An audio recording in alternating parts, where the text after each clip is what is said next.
Voici ce que vous ignorez sur la célèbre artiste franco-malienne Aya Nakamura. Dans cette vidéo vous allez découvrir les secrets les plus sombres de son succès. Vous allez également découvrir pourquoi Aya Nakamura ne porte jamais un dessous-vêtement lors des concerts et bien d'autres choses. Mais avant, j'aimerais d'abord vous inviter à vous abonner et à cliquer sur la cloche de notification pour ne pas rater mes prochaines vidéos. Issue d'une famille de griots, elle est l'aînée d'une fratrie de 5 enfants. Sa famille arrive en France et emménage à Aulnay-sous-Bois alors qu'elle est encore enfant. Son père est barman à l'aéroport de Roissy. Elle hésite sur son avenir professionnel et entame des études de mode à La Courneuve. Je voulais être modéliste, indique-t-elle, mais cela a cessé de me plaire, alors j'ai chanté. Malienne de naissance, elle fait tardivement sa demande de naturalisation française. Elle écrit ses premiers textes à l'adolescence. En 2014, à l'âge de 19 ans, elle publie son premier titre, Karma, sur Facebook. Passionnée par la série télévisée Eros, elle choisit comme nom de scène, celui d'un des personnages de cette série, Hiro Nakamura. Elle compose ensuite avec Cézé une chanson de rupture amoureuse, J'ai mal, sur une mélodie de Zouklof. La vidéo du titre dépasse le 1 million de vues sur YouTube. Dembo Camara devient son producteur et agent artistique. En avril 2021, elle indique ne plus avoir d'agent, gérant elle-même sa carrière. En 2015, avec le compositeur Christopher Janda, il réalise le titre Brisé, qui atteint 13 millions de vues sur YouTube. Puis un autre titre en duo avec le rappeur Fababi, L'offre d'un voyou, qui est mieux accueilli encore sur YouTube. En référence à ses racines, elle réalise également un concert au stade omnisport Modibo Keita à Bamako, en première partie de l'américain d'origine nigérienne Davido et consacre un titre à une des chanteuses maliennes les plus connues, Umu Sangar, née comme elle à Bamako. Celle-ci accepte de participer au clip musical correspondant et s'y montre complice. En janvier 2016, la chanteuse décroche un contrat en maison de disques chez Warner Music, Parlophone. La même année, elle continue les collaborations et publie son deuxième single, Super Héros, en featuring avec le rappeur Gradure. À la suite du succès et de l'accueil sur les réseaux sociaux, elle se lance dans la préparation d'un premier album, réalisé tardivement du fait de difficultés à démarrer avec un premier label, mais aussi de la naissance d'une petite fille. C'est le 25 août 2017 qu'elle publie son premier album intitulé Journal intime. Elle ne dit rien de sa grossesse à sa maison de disques avant le 7e mois. Sinon il ne m'aurait jamais signé, estime-t-elle. L'album est certifié disque d'or par le Syndicat national de l'édition phonographique SNEP en France 2017. Le samedi 23 septembre 2017, elle participe à la Nuit du Mali à Bercy organisée par le Wati Boss, Dawala, pour célébrer l'anniversaire du Mali à Paris en musique. Elle partage la scène avec Umu Sangar et d'autres artistes maliens tels que Cheikh Amadou etc. L'album sera plus tard certifié disque de platine en mars 2020. En avril 2018, Aya Nakamura sort un titre, premier extrait d'un futur album, intitulé Jaja qui se positionne 2 semaines consécutives à la première place du top singles français et certifié disque de diamant. Le titre devient très rapidement un tube de l'été et traverse également les frontières de la France ou l'Afrique francophone, la Belgique et la Suisse. Il rencontre un franc succès aux Pays-Bas où pour la première fois une chanson francophone d'une artiste féminine prend la tête des ventes depuis 1961, époque où Edith Piaf avait déjà réussi cet exploit avec Je ne regrette rien. Le titre y est certifié double disque de platine selon l'organisme officiel, 3 fois platine selon le site web français Pure Charts.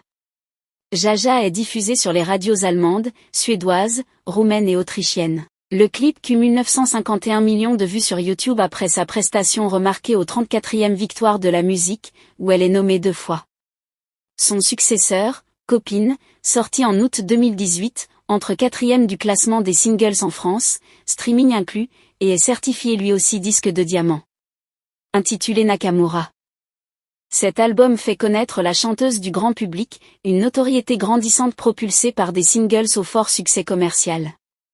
Le 10 novembre 2018, elle participe à la 20e édition des Energies Music Awards au Palais des Festivals de Cannes, où elle est nommée dans 2 catégories, Révélation francophone de l'année et Chanson francophone de l'année avec le titre Jaja. Le 3e single de l'album est le titre La Dot dont le clip est sorti le 19 décembre 2018. La Dot est certifiée single de diamant. Le 4e single de l'album est le titre Pookie, certifié single de diamant. Fin juin 2019, a lieu la 19e édition de la cérémonie américaine BET Awards où elle est nommée dans la catégorie meilleure artiste internationale. Elle y représente la France aux côtés de Dossé. Elle devient alors la première artiste féminine francophone à être nommée dans cette catégorie, elle est pour l'instant toujours la seule. Aya Nakamura sort une édition de luxe de Nakamura avec 5 titres inédits dans le single Soldat sorti quelques mois plus tôt. Le 3 janvier 2020, il est annoncé que la chanteuse se produira au célèbre festival Coachella. En juin 2020, la jeune femme dévoile un remix de son tube Jaja, en collaboration avec le chanteur colombien Maluma. Celui-ci a été visionné plus de 50 millions de fois sur YouTube. L'album est officiellement certifié disque de diamant en France avec plus de 500 000 ventes. Il est également certifié disque de diamant à l'export par le CNM avec plus de 500 000 ventes à l'étranger. Au total, l'album cumule 1,3 million d'unités vendues dans le monde. Au cours de sa carrière, Aya Nakamura a reçu de nombreux prix et distinctions, dont plusieurs trophées lors des Energy Music Awards. Elle compte des millions d'abonnés sur les réseaux sociaux et ses vidéos cumulent des centaines de millions de vues sur YouTube. Après une publication de la vidéo de la chanteuse malienne sur les réseaux sociaux après un concert, beaucoup de fans ont réagi par rapport à l'habillement de la star. La vidéo est devenue très virale et a suscité la réaction de plusieurs internautes. Un fan a réagi en commentaire sans crainte. Aya, pourquoi tu ne portes pas de sous-vêtements lors de tes grandes prestations? Tu détournes la jeunesse en agissant ainsi. Nous te suivons de près, parce que tu as un talent incroyable.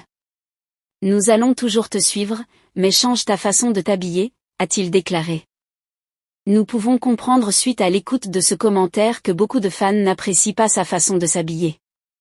Mais lorsqu'on regarde la dite vidéo de près, on constate que Aya avait bel et bien le sous-vêtement. Donc cette rumeur qui secoue la toile en disant qu'elle ne porte jamais de sous-vêtements lors des concerts est fausse.